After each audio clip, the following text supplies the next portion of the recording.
Hotline News bersama saya Mayada El Hawani yang akan menemani Anda selama 10 menit ke depan, menguak fakta secara investigasi, akurat dan terpercaya. Saudara, jika mendengar kata gorengan tentu sudah tidak asing lagi teman yang paling pas untuk menemani obrolan santai bersama kopi atau teh hangat. Namun bagaimana jika tidak sedikit oknum penjual gorengan yang dalam proses pembuatannya menggunakan limbah plastik? Demi untung yang tak seberapa, tega membahayakan tubuh bagi yang mengkonsumsinya. Lantas bagaimanakah aksi dari para penjual gorengan abal-abal? Simak selengkapnya di Hotline News Investigasi. Sambal merupakan makanan khas Indonesia yang sangat digemari oleh masyarakat. Makanan ini tersedia mulai dari restoran besar hingga warung-warung makan. Sambal sangat populer di kalangan masyarakat Indonesia karena rasanya yang lezat dan cocok untuk menjadi teman santapan Anda.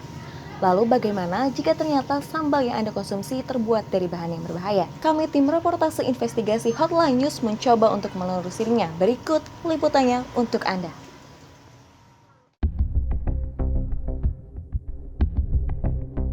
Pasar merupakan tempat yang menyediakan bahan kebutuhan setiap hari, termasuk juga bahan masakan. Salah satunya adalah cabai. Memasuki pasar, kita akan melihat berbagai macam sayur-sayur dan bumbu-bumbu dapur segar. Namun tak jarang juga terlihat bumbu-bumbu yang telah membusuk dan menyebabkan berkumpulnya lalat-lalat hijau yang berterbangan kemana-mana dan siap untuk menyebarkan penyakit. Bumbu-bumbu busuk tersebut layak untuk dibuang. Namun, berdasarkan pengamatan kami, hal ini tidak berlaku bagi salah satu penjual cabai. Ia dengan giat mengumpulkan bumbu-bumbu tersebut, seperti cabai, bawang putih, bawang merah, dan lain-lain. Penasaran dengan apa yang akan dilakukan penjual tersebut terhadap bumbu-bumbu itu?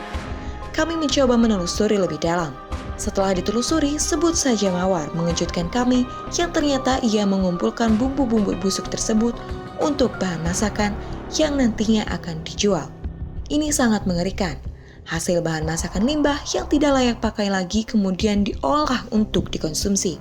Mawar tidak bekerja sendiri untuk mengolah makanan dengan bahan masakan sampah itu. Dibantu oleh suami dan anaknya, mereka mengolahnya menjadi bahan makanan yang menggiurkan. Sang suami dan anak juga tahu bahwa bahan makanan yang digunakan istrinya berasal dari tempat yang kotor dan telah membusuk. Tak pernah terbayangkan bagi kita menyantap bahan makanan sisa-sisa dari tempat yang kotor. Lantas, bagaimana Mawar mengelabui pembelinya? Sejak kapan Ibu berjualan seperti ini? Kalau berjualan sih saya udah sekitar 2 tahun ya, tapi kalau misalnya berjualan dengan pakai kayak gini sih ya semenjak corona aja. Dari mana aja tuh Bu Ibu dapetin bahan-bahannya? Ya dari pasar, udah ada langganannya, saya tinggal ngambil aja, udah dipisahin di sana juga. Kenapa memilih menggunakan bahan-bahan yang sudah tidak lagi digunakan? Tadinya sih masih pakai bahan-bahan yang sewajarnya, tapi karena pandemi pemasukan juga nggak seberapa, jadi ya mau nggak mau harus pakai bahan kayak gini biar pemasukan lancar terus. Tak perlu modal banyak bagi Mawar untuk melengkapi warung masakan miliknya. Dengan bahan makanan yang telah membusuk, usaha kuliner Mawar sudah bertahan hingga 2 tahun belakangan ini. Parahnya lagi, ia seakan tidak peduli akan bahaya bagi konsumen yang menyantap masakannya. Apa Ibu nggak memperhatikan kesehatan pembeli gitu Bu? Ya belum ada keluhan sih, jadi ya udah dilanjutin aja selama belum ada keluhan. Jadi nggak takut ketahuan ya Bu? Takut sih ada, tapi ya sepintar-pintarnya kita memainkannya aja sih, kayak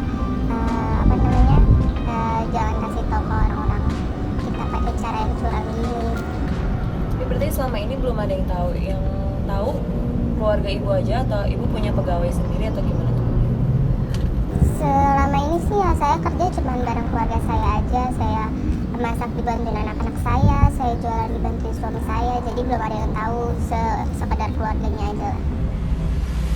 Tapi kalau misalkan nanti keadaannya udah kembali normal, apakah Ibu akan tetap melanjutkan untuk berjualan seperti ini atau kembali lagi menggunakan bahan-bahan yang memang harusnya dipakai gitu? Saya sudah nyaman seperti ini ya Mbak, jadi kayaknya bakal terusan kayak gini soalnya ya untungnya juga lebih kelihatan saat ini sih. Itu yang omset yang didapat lebih banyak dari sebelumnya ya Bu? Ya kalau sekarang sih omsetnya nggak begitu ketara sih sama yang sebelumnya, masih banyak sebelumnya. Tapi kalau misalnya dilihat untuk kedepannya setelah adanya kalau coronanya udah hilang ya mendingan pakai kayak gini biar keuntungannya juga tambah banyak. Oke Bu, terima kasih banyak ya Bu. Iya. Mawar menjajakan bahan dagangannya melalui media sosial. Dalam satu hari, Mawar hanya mengeluarkan modal tak lebih dari Rp40.000. Dengan harga jual yang lebih murah, bisa dengan gampang menarik pembeli. Selama kurang lebih setahun Mawar berjualan sambal busuk, tak sekalipun ada keluhan dari pelanggannya. Hal inilah yang membuat Mawar nyaman dan aman menjalani bisnis kuliner dengan bahan masakan busuknya. Apalagi dengan keuntungan yang menjanjikan di tengah wabah COVID-19 ini, membuat Mawar enggan untuk menghentikan usahanya. Mbak lebih suka masak di luar atau masak di rumah atau makan di luar? Untuk sekarang sih lebih sering makan di luar sih. Tapi menurut Mbak menjamin nggak sih Mbak kalau misalkan makan di luar itu makanannya bersih? Kalau menjamin sih enggak, tapi ya kita pintar-pintar milihnya aja sih. Nah, menurut Mbak cara memilih makanan yang bersih itu kayak gimana? Bisa dilihat dari tempatnya, kalau misalnya tempatnya bersih gitu, lantainya bersih, masakannya higienis kan bisa dilihat. Terus juga biasanya kalau makanannya rame juga itu kan menjamin keenakannya juga. Mbak lebih suka makan di luar atau masak Mbak? Sukanya beli di luar karena kan saya juga kerja ya. Kalau misalkan makan di luar berani ngejamin nggak sih Mbak kalau makanan yang Mbak beli itu bersih? Ya kalau masalah terjamin sih belum tentu ya, tapi saya melihat dari kondisi aja. Kalau misalkan tempatnya rame berarti itu udah termasuk enak dan insya Allah sih bersih. Ya tergantung keramaian ya Mbak? Iya. Oke, terima kasih ya Mbak. Iya. Mbak lebih suka makan di luar atau masak Mbak? Kadang-kadang masak, kadang-kadang masak di luar. Bisa menjamin nggak sih Mbak kalau misalkan makanan yang Mbak beli itu bersih? Belum tentu ya, kan kita nggak tahu penjualnya gimana cara masaknya, proses pemasakannya kayak gimana. Nah cara Mbak untuk memilih makanan yang bersih itu gimana? Kita lihat dulu tempatnya, kalau misalkan tempatnya bersih, kelihatan rapi, pasti kan kita jadi pengen beli gitu di situ. Oke, thank you ya Mbak. Ya. Bapak namanya siapa Pak? Saya Samsudin. Pak sudah berjualan berapa lama? Saya berjualan 30 tahun. Biasanya omsetnya berapa Pak? Kalau omset sih sekarang karena pandemi COVID-19 ya mungkin turun ya, biasanya dapat 300, sekarang ya dengan adanya COVID begini ya agak menurun 200 gitu. Itu aja karena ada COVID ya. Ada penurunan. Kemarin sempat adanya lonjakan bahan pokok makanan tuh Pak. Bagaimana caranya Bapak untuk tetap menjaga kualitas makanan meskipun bahan pokok mahal tapi tetap mendapatkan keuntungan? Ya tadi yang saya bilang tadi, kita tidak mengurangi kita tidak menaiki harga, tapi mungkin mengurangi banyaknya nilainya. Harusnya besar kita kecilin, itu aja mungkin.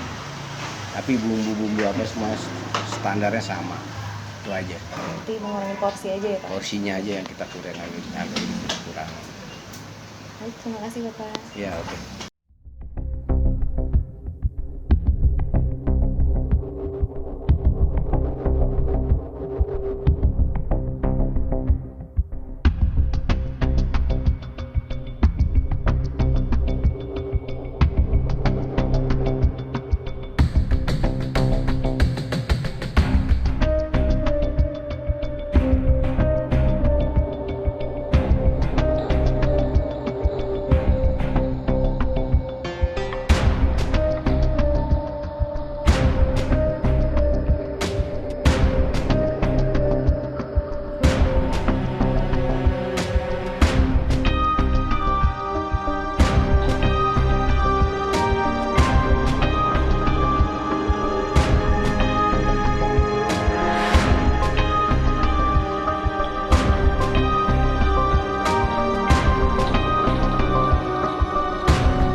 Kesehatan adalah hal utama yang harus dijaga. Salah satu cara menjaganya adalah dengan berhati-hati memilih makanan untuk dikonsumsi. Jangan tergiur dengan harga yang murah, karena bisa jadi Anda harus menanggung biaya kesehatan yang mahal karena makanan yang belum terjamin kesehatan dan kebersihannya. Demikianlah Hotline News kali ini. Jangan lupa saksikan Hotline News setiap Kamis dan juga Jumat setiap jam 8 pagi. Semoga bermanfaat bagi Anda dan keluarga. Salam investasi.